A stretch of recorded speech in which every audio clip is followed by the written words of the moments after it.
મુખ્યમંત્રીશ્રીને આવેદન આપવા માટે કલેક્ટર કચેરીએ કલેક્ટરના મારફતે આપવા માટે આવ્યા છીએ।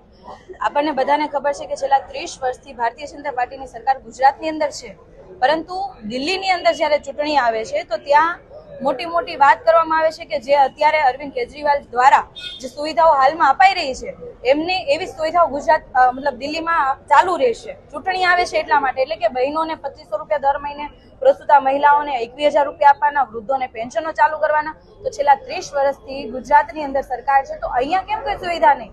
30 વર્ષથી લોકોએ ખોબલે ને ખોબલે મત આપ્યા છે, તો અહીંયા કેમ સુવિધાના નામે ઝીરો? એટલે આનો મતલબ એવો કે એકને ગોળ ને એકને ખોળ।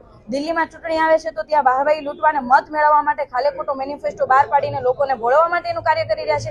જો એમને ખરેખર દાનત હોય, ખરેખર જો એમને એમ લાગતું હોય કે ભાઈ આ સુવિધાઓ તમામ સુખાકારીની છે, જન કલ્યાણકારી સુવિધા છે, તો કેમ ગુજરાતમાં ચાલુ કરવામાં નથી આવતી? જે તે સમયે માનનીય અરવિંદ કેજરીવાલ દ્વારા આ તમામ સુવિધાઓ જ્યારે દિલ્હીની જનતાને આપવામાં આવતી હતી ત્યારે આ જ ભારતીય જનતા પાર્ટીના શાસકો, આ જ ભારતીય જનતા પાર્ટીના નેતાઓ એમ કહેતા હતા કે આ રેવડી છે, મફતનું ના ખપે। ત્યારે બીજી બાજુ આજે એમને પણ ભાજપે પણ સ્વીકારી લીધું કે આ જન કલ્યાણકારી યોજનાઓ છે ને જે લાગુ કરવી જોઈએ, અને દિલ્હીની અંદર એવો મેનિફેસ્ટો બહાર પાડ્યો છે। તો અમારી એવી માંગણી છે કે ગુજરાતની અંદર પણ મહિલાઓને 2500 રૂપિયા મળવા જોઈએ, પ્રસ્તુતા મહિલાઓને 21,000 રૂપિયા મળવા જોઈએ, અને તમામ વૃદ્ધોને પેન્શન મળવું જોઈએ।